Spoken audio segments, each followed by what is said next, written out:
and see what this scholar says, what this one says, and then you can kind of get a general idea of what it means. I don't know if that answers the question. Yes. And it's not to say that the scholar themselves have some kind of esoteric knowledge that isn't obtainable by everybody else. It just means that the scholar has access to other resources, other information that can kind of help understand the context of that particular thing that you're reading, that in all honesty probably is straightforward. Absolutely. But it's within a broader context, and finding the other hadiths and the other Quran ayahs and stuff that help us kind of define it more specifically. That could help us. Yeah. Absolutely, you're absolutely right. And this whole concept of there are no scholars in the West, I'm totally against that. Mm-hmm. Totally against it, because basically what you're saying is, in order for you to be a scholar, you have to be an Arab. Yeah. So that means an African American, Caucasian American, Canadian, cannot become a scholar because we're not Arabs, And I'm totally against that, And there's a movement that is actually, it's kind of dwindling now. But there was a time where people would just say with all candor that there's no scholars in the West. And for me, I'm saying to myself, well, if people as early as Abdullah Hakim Quick, who was probably one of the first Afro-Caribbeans or African-Americans to graduate from the Islamic University, and we're talking about in the 70s. So if people have been going back and forth overseas since the 70s and there's still no scholars in the West, that's not something to be proud of, right? That's an embarrassment, right? To be going back and forth overseas for the past 30, 40 years and we still don't have any scholars amongst us, that is pitiful. That is pathetic. So this whole idea, don't misconstrue what I'm saying. I'm not saying that you cannot be a scholar, unless you are an Arab. But part of becoming a scholar is at least to know the Arabic language. Yeah, sure. What flavors? Like cinnamon, strawberry, mint, cardamom, Earl Grey, blackcurrant. Ask his wife. And know which one. Cinnamon? Let's try the cinnamon. So I just want to ask you a real quick question. All right, is this connected to the cinnamon? And sort of, it's food related. Eating halal meat. Uh-huh. All right. Let's bring it. I'm so glad. This is constant debate amongst us. Canadians, because Americans, we were clear about that. All right, cool. Very clear. Even the cultural. Yeah, we're pretty clear about that. I don't hear too many questions about halal. I just got the same question. I know what you're getting ready to ask. I just got the same question last night in the Hamilton House. Okay, let's do it. He said, is it permissible for us to eat halal meat? How is it halal if it's the meat of the people of the book? Yeah. Right? Yeah. Is that what? That's what I'm getting. No, Okay, well, hang on a second, because the question can be. Well, let me give you the answer that I gave it's to the him, same and topic. perhaps that'll clear Yeah. everything up. What we are confusing is Zabihah and halal. Zabihah is meat slaughter according to Islamic law. Bismillah, Allahu Akbar. And of course the other conditions that if you're using a dog to go out and chase the game, then the dog should not kill the animal, his saliva should not reach the meat of the animal. When he brings the animal back, you should Bismillah, Allahu Akbar, according to Islamic law, right? That is called Zabihah, or some people Zabihah. But the original, that's the Pakistani. They always change the thou to zay, right? Wala zalimin, right? But the actual word is Zabihah with a thou, right? Zabihah. So that is slaughter according to Islamic law. And then you have the meat of the people of the book, which is halal. Allah subhanahu wa ta'ala says in the Quran, وَطَعَامَ الَّذِينَ أُوتُوا الْكِتَابَ حِلٌّ لَكُمْ. And the food of the people of the book is permissible for you. All right? So there's a difference between, is the food of the people of the book Zabihah? No. It's halal because Allah subhanahu wa ta'ala made it permissible for us to eat from the meat of the people of the book. Is it Zabihah? No, it's not. And the brother was like, wow. All these years I've been confusing the two. So I'm hoping that brings some level of clarity to it. All right? Well, yeah, so halal meat permissible. You're allowed to. Oh, yeah, well, You're allowed. The we Zabihah know- slaughtered You according can't to expect Islamic the Jews law. and Christians to slaughter the No, agreed, Zabihah because because there it was wasn't in no- their scripture Yeah. to do so. The debate is not there. Yeah. The context Well, they of have their people of the own. book, that's understood, that it is a law. So, the question is, does that mean now you can go to McDonald's and eat a burger, Okay, a Big Mac, good question. or you go to anywhere that could serve pork, but you're ordering a steak, Okay. and does that make it permissible? And what should we be going for? Should we be going for Zabihah, or should we be aiming just Just for halal. the bare minimum? And also, And I just No, want I got you. I I just want got to you. add to that. Also, sorry. It's all good, brother, it's good. Yeah. No, of course. Sorry. brother. Oh, sorry. oh, sorry. Yeah. So. Okay. No, I just want to add this thing to say that on top of that is how do we define or kind of characterize who are the people of the Who are the people? Yeah. Yeah, Right. I think that's what Yeah. really we're Yeah. trying to get at. Because to say McDonald's, it's really the business. But Yeah. how do we know the people behind McDonald's there? is not even fit for human consumption. Yeah. Try another example. Yeah. Let's say Burger TGI Fridays. Swiss chalet, You know, I some of also I these- want to add Swiss something, chalet. brother. Like also we can eat Muslim from Ahl al-Kitab. Ahl al-Kitab it means Jewish and Christian. Yeah. What I'm gonna do here in Canada if I have like a Indian store and saying halal but they're not Muslim, and then McDonald's for example they're not Muslim but they're Christian. Yeah. So this, like what? So it's good for me to eat in halal store, it's not Muslim, or go to eat McDonald's. Well, here again, McDonald's and the Indian store that is not Muslim is halal. It's one and the same. An Indian store that are not Muslim is not halal because they are Buddhists and they are Sikhs, They're not people of the and book. that is shirk. There's a difference between people of the book and Ahlul Shirk. Yeah, Right. but they have like halal. They're selling like for Because example. they halal. buy. They No, say they're selling the Halal biha. side. Zabihah. They'll buy the biha They'll buy meat. the meat from the Muslims and sell Yeah, it sell just it. for Yeah, business, that's how like it to is. make the business. for business Yeah. purposes. How it is then, right? Yeah. Well, the thing is that when we talk, since we're talking about Muslim businesses, and I would say that our money should be going to Muslim businesses, Yes, for right? sure. To make sure the same thing that the Jewish people do, their dollars go through 20 different businesses before it actually leaves their community. And the Yeah. Muslims will say, there's a halal restaurant here by Brother Fulan, who I pray Jumu'ah with him and his family every day, and then McDonald's. But I have a taste for McDonald's, and we'll go and buy. And I would just say flat out, please do not eat McDonald's. It wouldn't even be considered halal because of the food itself is not even food. The stuff is not even Because the way it's food. processed. The chicken nuggets have plastic in it. The meat is like some pink stuff that they pour stuff on. It's just, and this stuff is documented stuff. This is not stuff that I'm making up. Sorry, just to elaborate a bit more on it. I think what the issue is the fact that when we take things like McDonald's or Burger King, these type of things, these are like corporations. It's hard to kind of tie an individual to these people because they have boards, they have Absolutely. whatever. So Yes. there's a cycle of people who are coming in. You don't know what their religion or anything is, right? So I don't know if saying is it halal from McDonald's is really the question. I think the question comes down to basically how the boundaries, like is Canada considered a Christian country, and therefore in their practices and the things that they do, is that are we considered, do we consider everybody the people of the book? Everybody to be Right? Because for me, let's say for example, my family, I'm a convert. They're Christians. I know they go to church and stuff. Is the food that they serve me permissible? Can I eat of, even if they bought it from non-halal meat or whatever the case may be? Is when they're serving it to me because these are the people of the book, does that become halal for me? Yes, it does. Okay, Yes, it thank does. you. That's the. Yes, the Prophet ﷺ ate meat from. How did he actually get sick? The sickness that actually took his life. He ate the meat of a Jewish woman that gave it to him. Yeah. So for us to say that because my Christian parents are so, and subhanAllah, I feel so bad because when I first took Shahada, I wouldn't eat anything at my parents' house. Yeah. I wouldn't touch anything at their house. And I know it was so offensive, for you to say, oh no, you're kufar, but we weren't taught any better. We were just painted everybody with one brush. They're all kufar, you can't eat their food, stick to the halal, and that's it.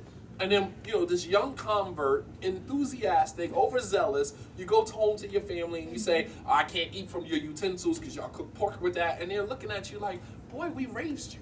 Yeah. You were raised in this house. How dare you? accept this religion, and then it just has such an impact on the way that they view the religion. Yeah. Because they're not just looking at you as a Muslim, they're saying that religion you have embraced is crazy and you're crazy and get out of my house, Yeah. I think even connected to that, we have to remember priorities when we're reminding our family that focus on like breaking down the shirk instead of focusing on breaking down your relationships with little small things. Yeah, absolutely. You know? Yeah, definitely. Absolutely, because that is not that important. That is really not that important. I wouldn't even let my children drink from cups that were in the same house that I was raised in. Cups that I probably drank from myself that are still in the house. I wouldn't even let my children drink from it. And like now, as you've matured, you have evolved a little bit, I feel so bad. And there's no way that you can make that up. I remember I had a female cousin, and we were very close. And when she saw me for the first time after I became Muslim, I hadn't seen her in a while, and she ran up to me to give me a hug, right? And this was in front of other people. And I was like, no, you can't hug me. We're cousins. You're permissible for me. She's like, what? Like, we grew up together. What are you talking about? It's like, no, she's like, I can't have a hug for real? And I'm like, nah, I can't do it. She didn't speak to me for years, man. Years. And it wasn't until like I kind of matured and I understood there was a better way that I could have handled that situation, that our culture is a lot different.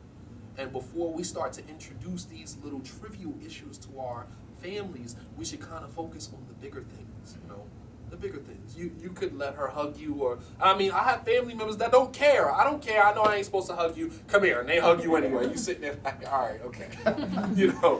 But at the same token, those are minute in comparison to, as she mentioned, the shirk that they're committing. And that should be the focus. You can ask Allah's forgiveness for that. That's not that big of a deal. But to lay your head on your pillow every night knowing that your family, at any moment, the angel death can take their soul and they're dying on shirk and they will spend eternity in the hellfire, while you have an opportunity to help to save them, that should be more important. That should be way more important. Well, it actually blocks you from being able to put that message out there when they've already felt so offended by Absolutely. your actions. It blocks that. Absolutely. You can't do that step because they don't feel any kind of connection with you. And we operate like that with one another as Muslims. Like Yeah. we do that to even one another. Yeah. There's no human connection. Yeah. We don't see each other as human beings first. We see each other as Muslim. What are you? Sufi, Salafi, this first. That's the first thing we see when we see you. We don't see an individual who is broken, an individual who has been through so much in their lives, an individual who got so much going on in their lives. Every person that you come in contact with has something in their lives that they're struggling with. Every individual has had some point of disappointment in their lives, some point they have been broken and they're trying to pick themselves back up. And the first thing you see the brother when you say, why are your pants not above your ankle, brother? Brother, where have you been why wasn't you at the masjid, brother? Sister, where's your hijab? Like, every person you come in contact with is struggling and going through something. Your job is to pick people up, lift them up, and meet them where they are in the process.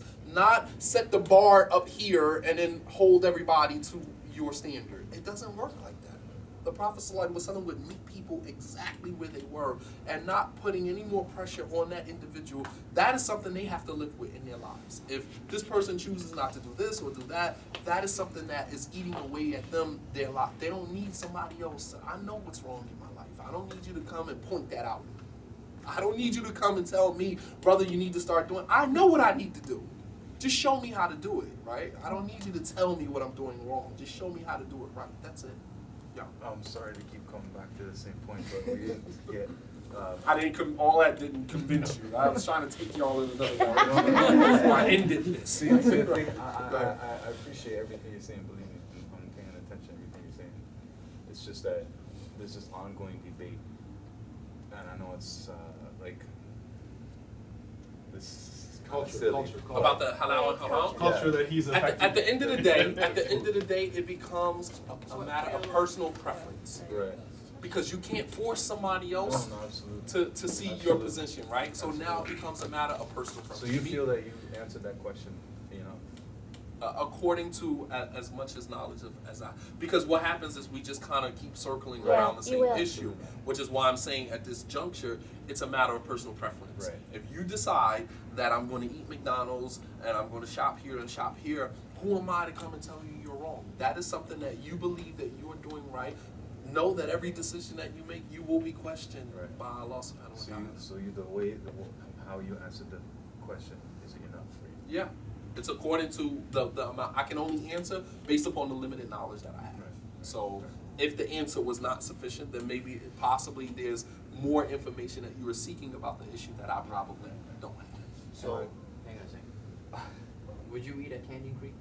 What's Would that? you eat at McDonald's? Would you go to a Absolutely steakhouse? No, not for health reasons. No, No, not for not health just reasons, just Halal, for halal. Not In Saudi forget the Arabia, health, yeah, I forget eat from Well, McDonald's. Saudi Arabia. No, Where in Canada? No, but Yeah. I wouldn't eat McDonald's not because it's not halal. Yeah. I That's wouldn't what eat I'm it That's saying. the because question of we're health asking. Yeah, reasons. no, take that whole Yeah. health thing out.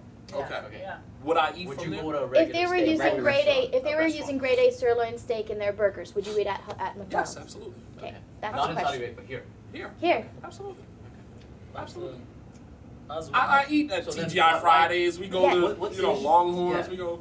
Y'all don't have TGI Fridays. So what's the issue? in Niagara, but not everywhere.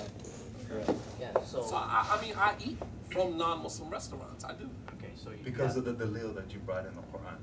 because it's the book, the meat of the people of the book. In America, generally, America is a Christian country. Now, if you take it upon yourself to go into every restaurant and to look into whether or Who's not they're owning it? actually Christians, That's the the owners are Christian, you are going to burden yourself, number one. And number two, that's a personal choice that you make for yourself. Yeah. You can't say everybody now has to do that. But for example, like if we find out, like the documentary is about where the food comes from and everything, and you find out that their practice, without a doubt that their practices and how they kill it, it's not even people of the book, it's just barbaric. And although it's a Christian country, does it become an obligation on you now to Absolutely. To stay away from avoid it? Absolutely. Yeah, okay. Absolutely. Allah says in the Quran, وَلَا تُلْقُوا بِأَيْدِيكُمْ إِلَى التَّهْلُكَةِ. Do not let your hands be the cause of your own destruction. So if you know that their practices are unethical and they're slaughtering the animal by striking them over the head with something or electrocuting them, and all of those things go inside the meat, and that is what you are putting into your body, putting into the mouths and the stomachs of your children, absolutely it becomes an individual obligation upon you. And notice I said individual. You don't go on a campaign now warning against, it's an individual obligation on you now because you know better not to eat from that place. Okay, not knowing, and that element of doubt, whether it's yes or it's no, and some of the teachings that I'm familiar with, that if that doubt is there, then it's automatically a no. It's not allowed. Then does that not apply in this case? Either you go and you find out, or if you have a doubt that it's not right, then you say it is not right. Forget about being in the middle. Come back to personal choice though. Yeah, That's what I that's- was just getting ready to say. It's a Yeah. personal It's your choice. personal choice. If you're in doubt, Yeah. then fine, stay away from it. But there's But something that- else. you're- but there is There is some actually. deep- In life, everything's Once you halal unless research proven it, haram, once right? you- yeah, No, once I you get what you're research saying. In It's terms that of sin food, is yeah. pasture. But That there the sin is is the some pasture, and if you have doubt, teachings. then you should not and maybe shy it's into not that wrong, pasture.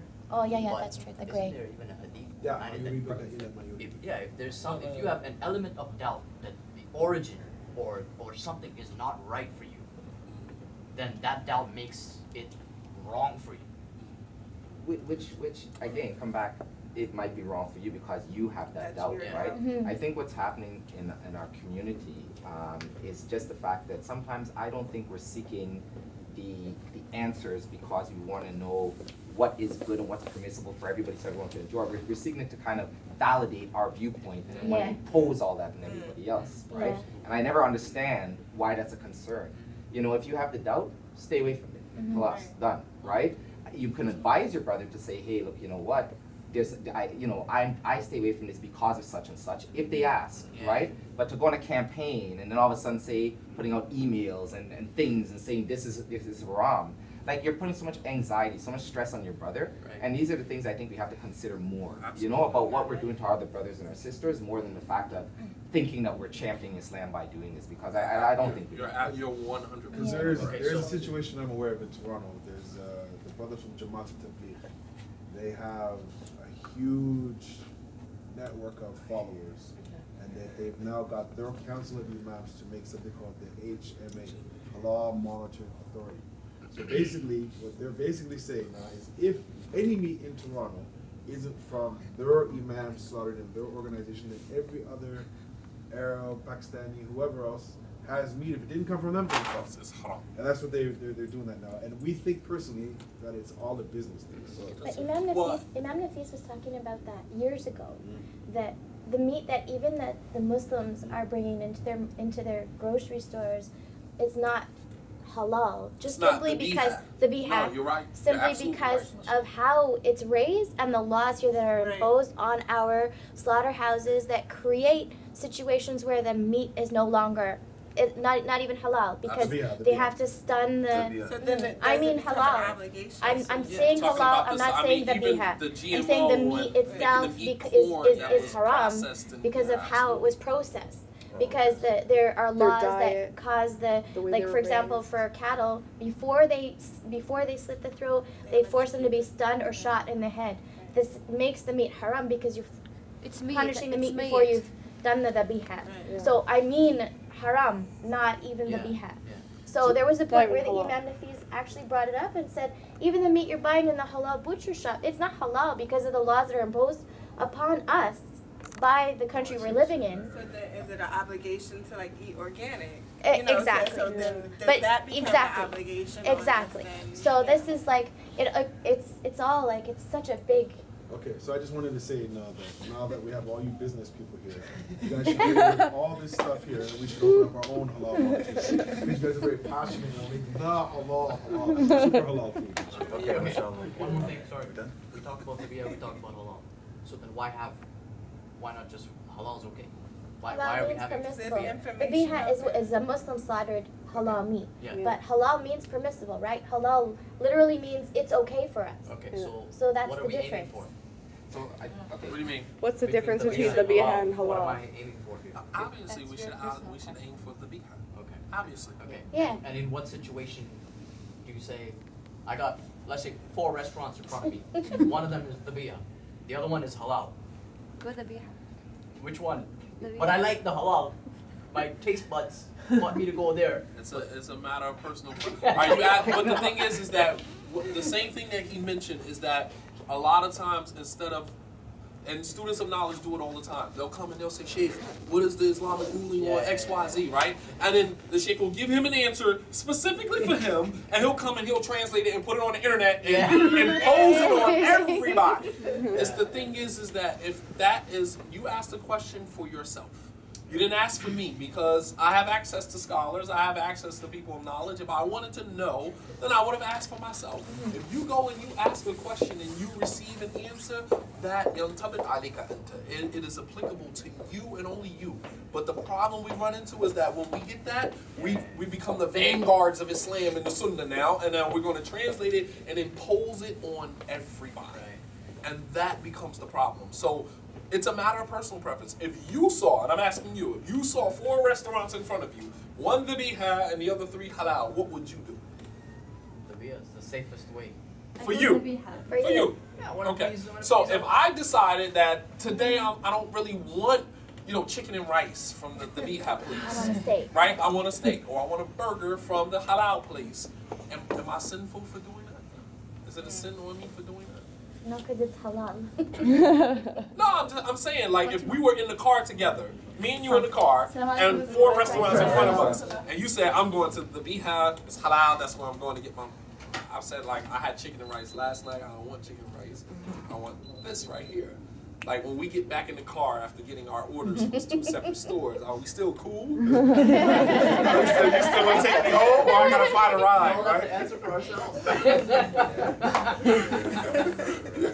Sheikh, when in the Quran it says to eat that from that which is halal and tayyib, what does the tayyib mean? You gotta go back to the tafsir, sister.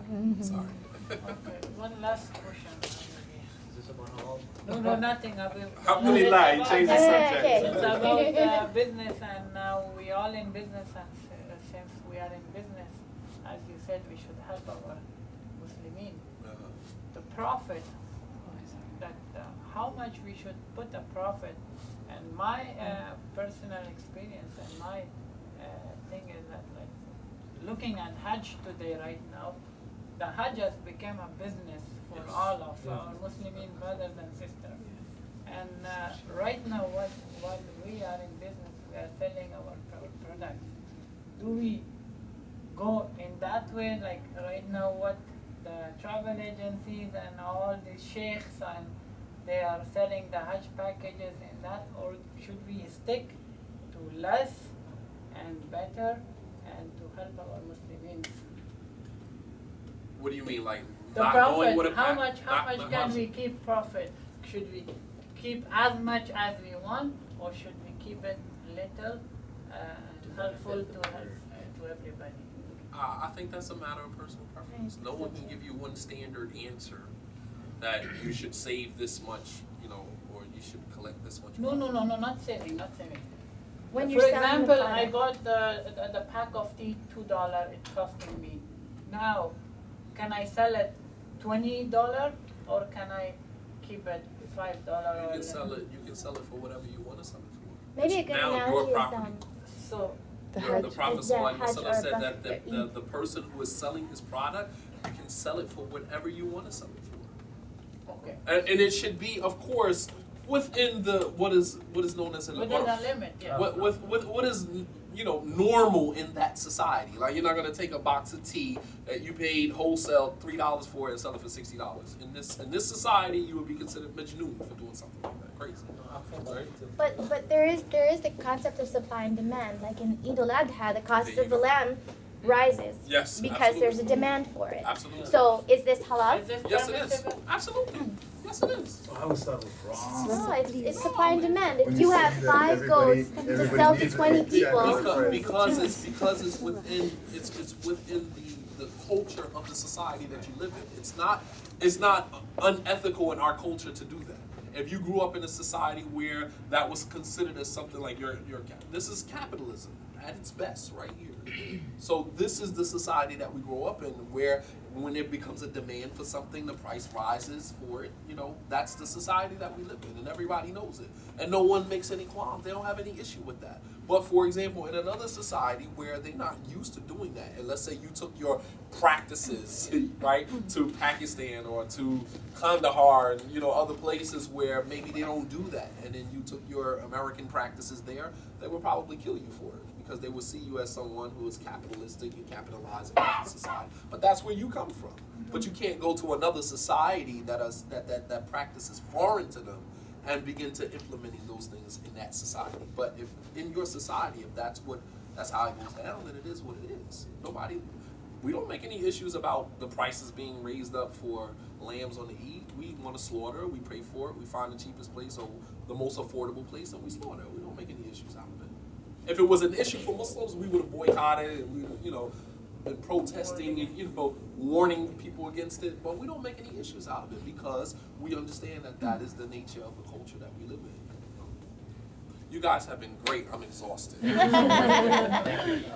We were able to hit so many different topics, and I'm so glad that brother brought you here and you spared the time to come with all of us. Glad that I can be some. Can you give us one piece of advice before you close? Just us together, we're working together as businesses, right? Okay. And it's rather unique in that we all kind of, as a community, this brother who sells one product actually sells my product when I'm not here. And the same for me. When he's not here, I sell his product. So we're working together as a community, and it's kind of, I think it's really unique in the Muslim community in particular. I find that we don't tend to help each other so much, and we don't like to see our brothers succeed because we want it. So I think the shaitan's always there talking to us. If you have some advice for us, just one little piece that you can help us to, be happy for one another, or something that you can leave us with, maybe. I think you said it. You said it. You hit it right. You hit the head. You hit the nail right on the head. I mean, just always being conscious of that element. That shaitan is always there, always. The Prophet ﷺ said, "Qad ya'isa shaitan and yu'bad fi jaziratil Arab, lakin at-tahrish bainahum." The shaitan has given up all hope that he will be worshipped. He said, but he creates discord, dissension between you. So that's his plight. That is his arrow, that last